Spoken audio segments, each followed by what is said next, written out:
summer is like super busy for everyone on vacation, so I really appreciate people showing up. Good morning. I just like to have photos where I'm holding a balloon. So if you are taking pictures today, or like, feel free to tag us. Also, check out our global Creative Mornings. They're always posting cool stuff. So these are our hashtags. Also, you can find us on Instagram, Facebook. So check us out on all the socials. This is the Creative Mornings Manifesto, and I'm not going to read it this time, but I do encourage everyone to go check it out because this is one of the things that got me volunteering with Creative Mornings. And it's just really the idea that we believe that everyone is creative and that everyone is welcome. And especially, I think what is pertinent today is with today's theme of community.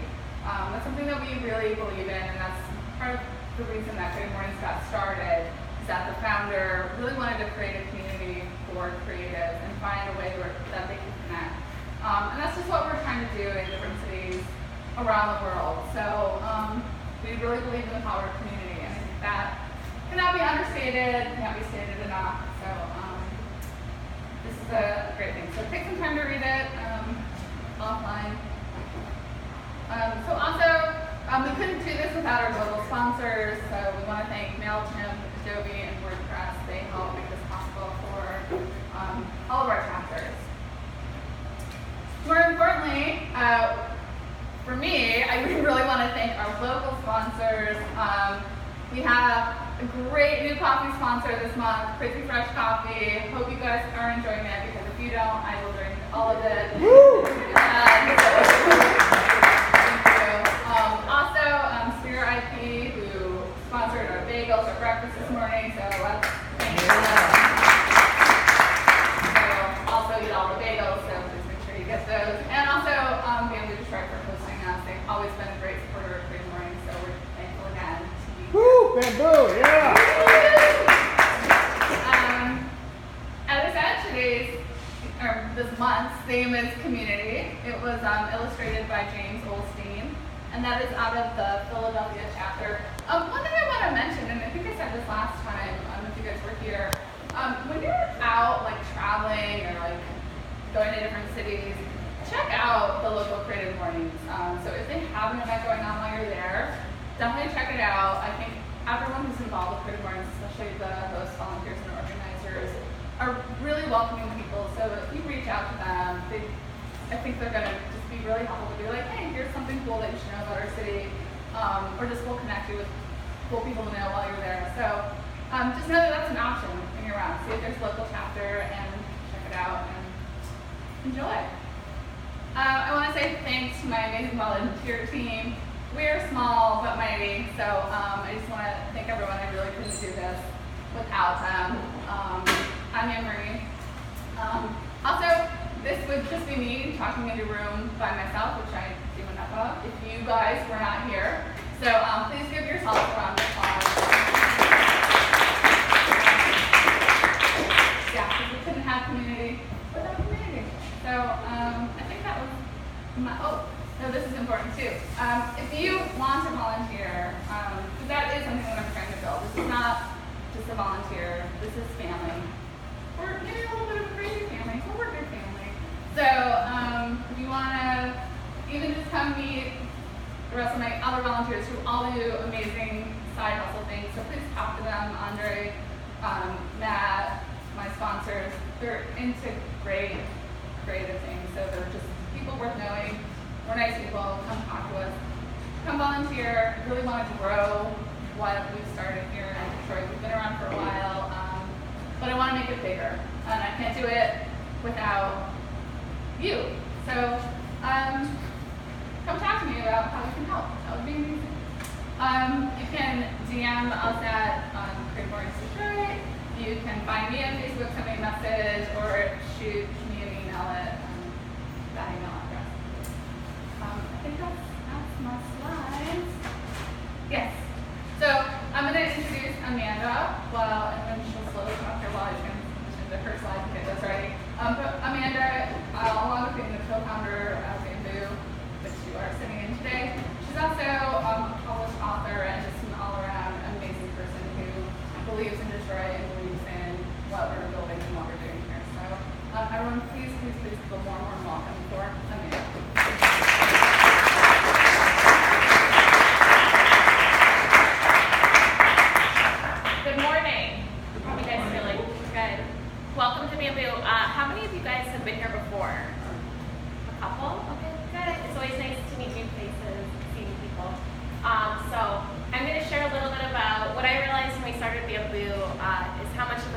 builder I am. So I love to bring people together. I feel like it's my purpose here, especially in Detroit, where we come from a very divided region, sometimes live in silos. I think what we do at Bamboo is really special and really focused on community. So yes, we're an office space. You're on our main third floor. This is usually our event space. We do a ton of events, especially on weekends and nights, so feel free to come anytime. We have lots of co-working offices, 4th floor is private offices, and we're taking over the 6th floor here right now for an anchor tenant. But what really makes us special is building community. So I hope you get to take away a little bit from today.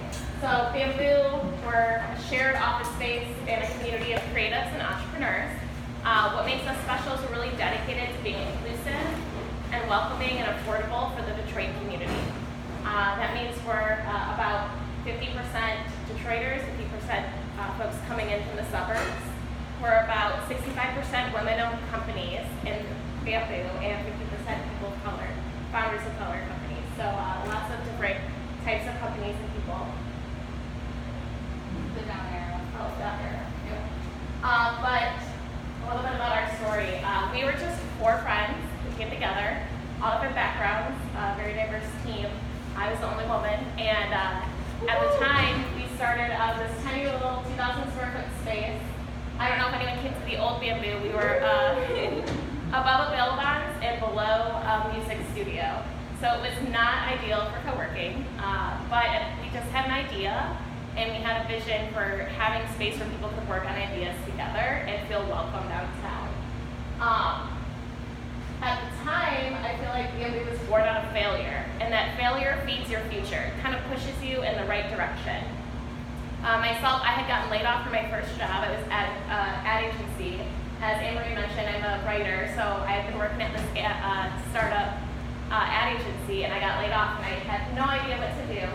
So I thought, I'm just going to start freelancing and networking and meeting people in Detroit, which led me to my friends who started Bamboo, and my 2 co-founding partners had gotten rejected not once, not twice, but 3 times from the only incubator downtown. So they were like, shit, what are we going to do? let's find a place to work on some of this stuff. So that's kind of how it was born, a little bit of an accident from a lot of failure, but I think we all got pushed in the right direction in the right time together. So we had no budget. We convinced our friend Mike to let his dad, convince his dad to let us use this space for 6 months and test out this concept of, will people come co-work here? And at the time, there was no co-working spaces downtown. A lot of people came through just wanting to see, oh, what is this? This is so new, like they had never heard of it. So there was a lot of buzz and excitement, and we had no money. We literally spent a couple $1,000s on IKEA furniture and paint. So this was not, I always like to tell this story because I feel like you can start an idea, even something that may feel as scary as a physical space, with little resources. I mean, we were blessed that we had Mike's dad who owned land and that we were able to convince him, but I do think if you can figure out ways to add value, you can convince people to give me a shot. So with that IKEA paint and furniture, for quite a few years, we just built a community, and then moved over here about a year ago and perfected the business model and grew a little bit more. So from 2,000 square feet to about 20, and then I kind of shared how diverse and how much we've grown. So you have no money, you want to build community. How do you actually do that? For us, I feel like it's all about focusing on people. So we did a ton of free events from the beginning, even just like having pizza and beer, just having people come talk. We made them all free and accessible to the Detroit community.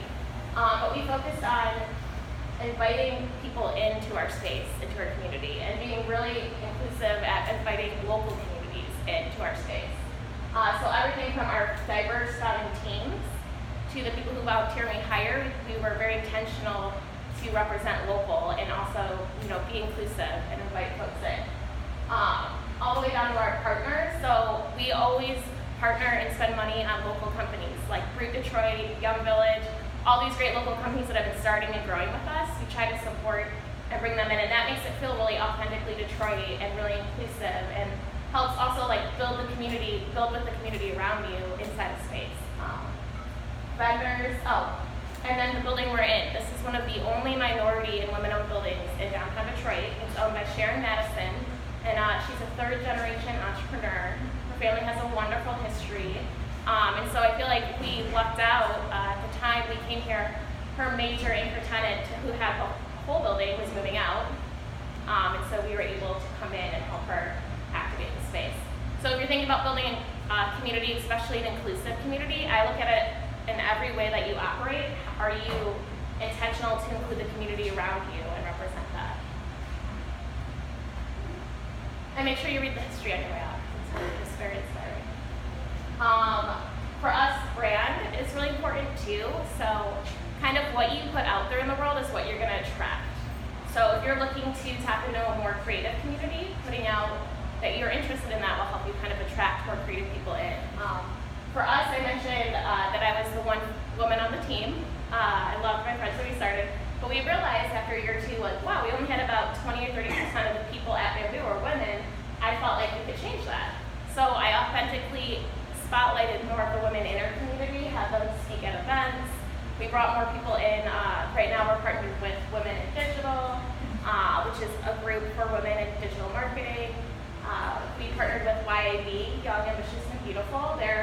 They brought like 400 African American women in on a Friday night at 6 o'clock to learn about financial literacy. Wow. And all because we kind of said, hey, we're here, we want to support you. We'll donate the space, we want to build community with you. And having that authentic approach where you're adding value and they're getting something from it helps you build community together. So from that, being authentic, kind of marketing more of those stories, we grew to our about 65% women-owned companies. So I share that as, you might not always start how you want to start, but if you want to change the demographic, you can be intentional through marketing and messaging and events to change that. For Bamboo, too, a part of our community is really our culture. So we want you to walk in here, and one of our friends said, oh, we heard Bamboo is kind of like a WeWork, and she said, no, it's totally different. You walk in and you feel like you're in your living room or like you're with a family. Like people really, it's a very down-to-earth environment where we see you, we welcome you in, and we really connect you here in Detroit. And that's a very different type of culture and experience than what you might get in other places. So kind of thinking about how you build community, even at events like this, Anne-Marie being really inviting and welcoming you in and saying, hey, it's not just me, I want to build this with you together. I think that's one of the biggest takeaways I've learned as a community builder, is you're building something together. It's not really about you, it's about who you're bringing to the table and how you want that experience to feel. So for us, we try to live our values every day by being really welcoming and supportive. Terry back there, who's our new manager, is awesome at doing this. You come through and you tell her you're interested in local food, she'll have like a restaurant recommendation for you, like on the spot. And so, I think it's like those extra touches that make people really feel connected in Detroit, and that's what we really want to do here. And then I love that we're about half of our members live in the city of Detroit, half live in the suburbs. So I think what we're experiencing now in Detroit, a lot of this change of people moving in, we want Native people who've been here to be connected to resources and feel welcome and not feel like downtown's getting too expensive for them. But newcomers they need to come in and spend their money here. We don't want to turn them away. We want them to feel authentically engaged with the community around them. So for us, that's something we try to do really intentionally through our approach. And then culture is not just kind of that experience, but it's living your values every day. So one thing as a creative, I think you talked about this in our writers group and other things, it's kind of like figuring out what you value, and then usually you want to surround yourself with being communities that value that too. So you'll find out that we have a lot of really great social entrepreneurs here, or Detroiters who've returned home and are just making a really big impact. So it's really cool to see that. And then a big part of how we built our community is networking, and then letting people open up our current network with us. A lot of times when we talk about diversity and inclusion, especially if you're hiring, you tend to hire people you know or who you have access to. So how do you change that? And I think you change that by opening up your network as much as possible. So if you're a member of Bamboo, you get to use our event space that you're in right now once a month for free. We don't charge anything extra, and we encourage and partner and promote your events. That's because we want people around us to build that community and open that network up with us too. So, for example, this is Luck Inc., one of our members here. They help returning citizens get to work in Detroit. Rick is fabulous. He's one of our favorite people. And he also works with Global Ties and a lot of nonprofits to welcome even just groups coming into Detroit for their first time. And so I think that's always really cool. It's constantly bringing new people in that maybe have never experienced the city or been to Bamboo yet. So think about, as you're building community or thinking about community, how can you open up your networks and meet people who are totally unlike you and help them kind of come into your space or your area. We also, one thing is, even though we're downtown and a big part of what we do is try to be accessible, we also have gone to other neighborhoods and done pop-ups, and we're always kind of testing how can we do that more as well. So you're getting out of your space you're usually in and going into totally new areas.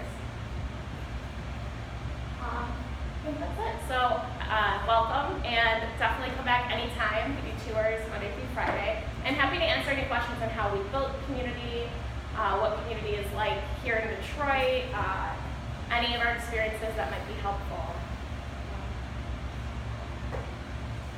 I'll ask a question. So, I know that you guys are expanding, you've opened the fourth floor and are expanding that way. So I think that's something that every community kind of struggles with as you grow and as you prosper. How do you still maintain that welcoming, like intimate sense, even though you're growing? Because I think that can sort of get away from you pretty easily when you're focused on the growth or you don't have the same kind of one-on-one time. So what are your tips to like maintain that sort of balance? Yeah, I think that's kind of something to think about all the time. And it's going back to those values, like what do you value, and then hiring and working with people around you. So having staff at the front desk that's friendly and supportive and welcoming and wants to make those connections, because I can't always be here now. And that's a big part of, as we grow, locations and keep adding that, making sure that people you surround yourself with reflect that brand and that approach that you want to have. I would say I think that's number one. And then keeping our members involved, making sure they're giving us feedback and they're building the community with us so that they don't feel like, oh, Bamboo's a separate thing now that's gotten too big, I don't have a say. I think that's a big part of it as well too. And that's what worked from the beginning, was letting people be a part of the process of creating something. I think as long as you still try to do that, that keeps you in tune with your community.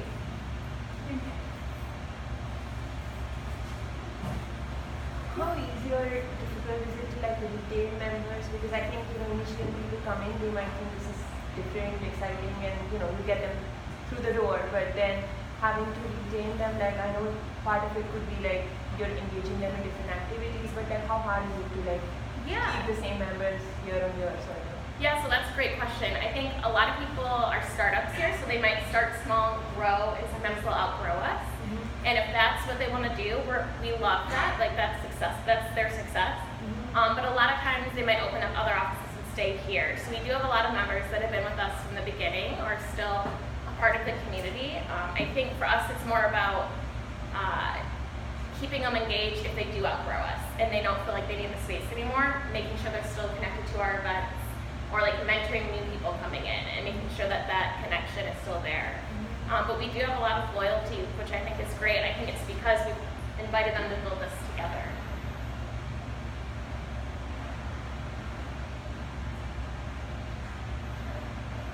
Do you have a maximum number of people in the space that you can allow?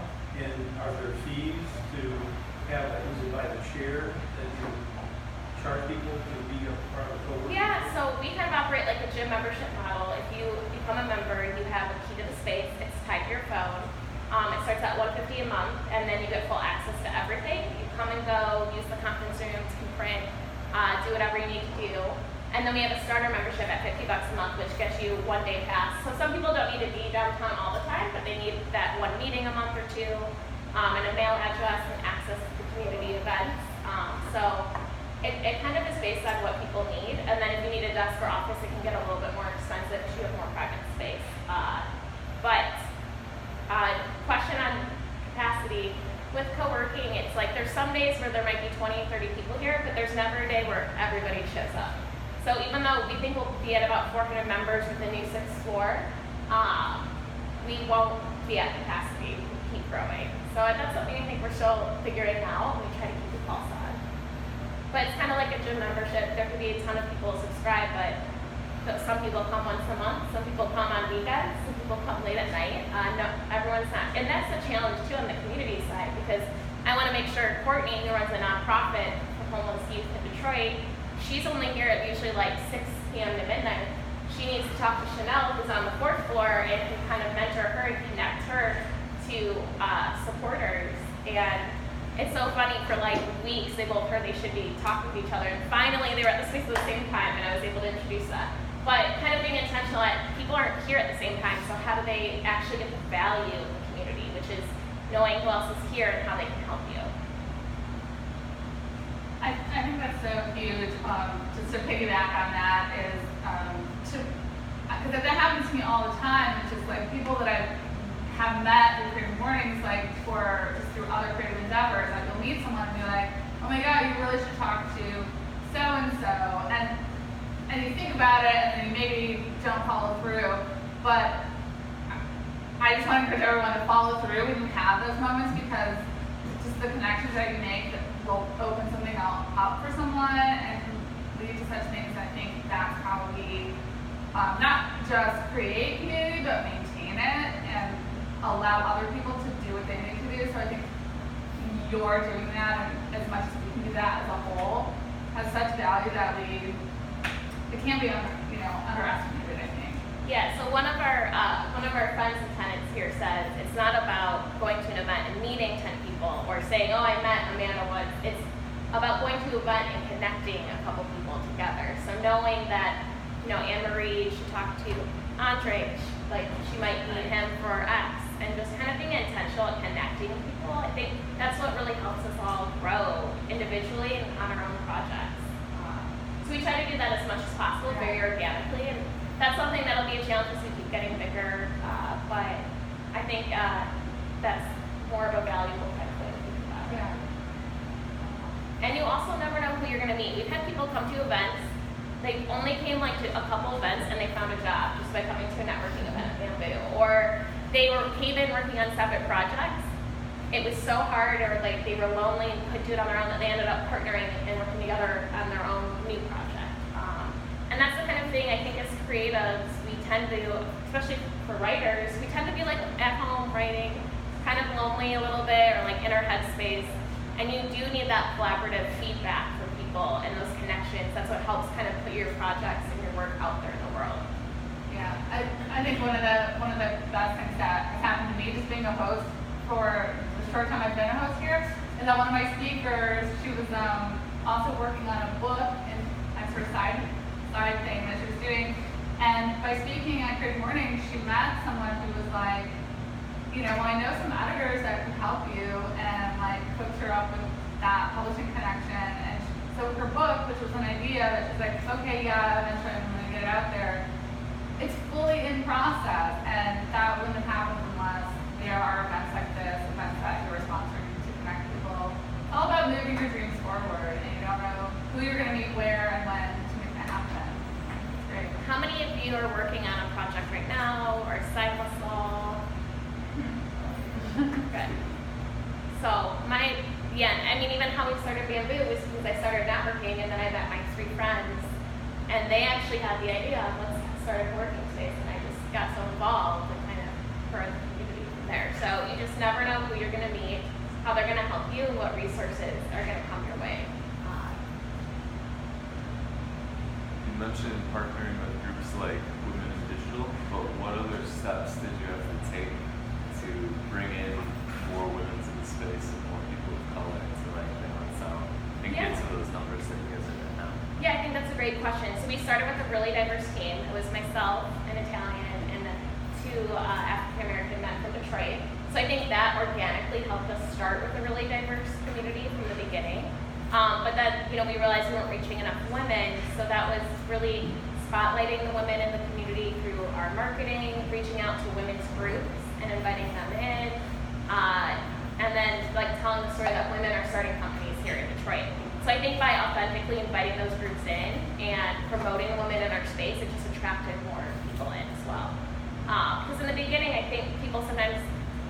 something's successful or like it's not for me. And we try to maintain that now by having a lot of free open events, having an affordable price point, and just being conscious like you should never see an all-white male panel at Bamboo. That would be wrong. So it's all about just intentionally representing the community around you if you want to grow. And I just personally care about it because I have a very diverse family. Part of my family's from Detroit, parts from the suburbs, and we're all kinds of mixed. And to me, I feel like we're all humans and we all need to work together, especially to create change right now in Detroit. And I want to see a more inclusive and innovative Detroit. I think that's what's really exciting to me, is I think we have that opportunity to do that here. Who came up with Detroit for Doers? Because I love that. Because it's almost like a rallying cry. I think it helps to make your brand stand apart. So, was that your idea? You didn't take credit. Yeah, so being a writer, and I used to do our social media at the beginning, and since remember I mentioned we had no money, we just started off the 4 friends and IKEA furniture. My background was in social, so I did all our social media, and one day I was just sitting on Belle Isle, and I took a picture, and it was snowy out, and it was the run sun, and I just put the words Detroit is for Doers on it, and it went semi-viral, got like a couple hundred shares, and I got really excited. I'm like, we're gonna trademark this. Everyone's gonna want Doers t-shirts. No one really bought t-shirts. So there's a difference between when something goes a little viral and people actually buy it, but it did, I do feel like it sent the right message, is that, you know, we want people to have a space to do things together and feel welcome, and not everybody represents themselves as a creative or as an entrepreneur. Like, there's all these different labels, and Doer felt more of like a inclusive type of word for everyone to participate. And one time I was walking my dog and outside, and I was by the BIA, and the security guard saw my shirt, and she asked me, what does that say? And I like stood there and let her read it, and she just said, hell yes, I am a doer. And I just thought that was really cool. So great. So I think it's kind of a very simple, open message. It helps us attract more entrepreneurial people and creative people, which I think is our audience. But yeah, so it's just that, again, too, was just like on the whim, just trying things out, seeing what resonated with people. So do stuff like that, and you'll see what works. Thank you. I'm glad you like it. I'll have to get you a t-shirt. How do you like, there's so much that happens around, how do you keep yourself motivated? Because sometimes it's like, you pick up a new project or a new side hustle, but then there are so many different things you could be doing at the same time that it's like exhausting, or it is hard to find motivation. So how do you maintain that? Yeah, I think that's a great question. So a lot of times, we had a group of students here. One of the little girls, she's 12, she said, how does it feel like to walk in every day and have a successful business? And I said, it feels really scary, because there are a lot of ups and downs, and there are a lot of directions you get pulled in. I think what helps me, my mentor Doug, who his company is here, he always says, being an entrepreneur and creative, you have your best days ever and then your worst days ever. I try to remember why I'm doing it, and for me, it's bringing people together, being welcoming, encouraging people to feel like they can be their best selves here.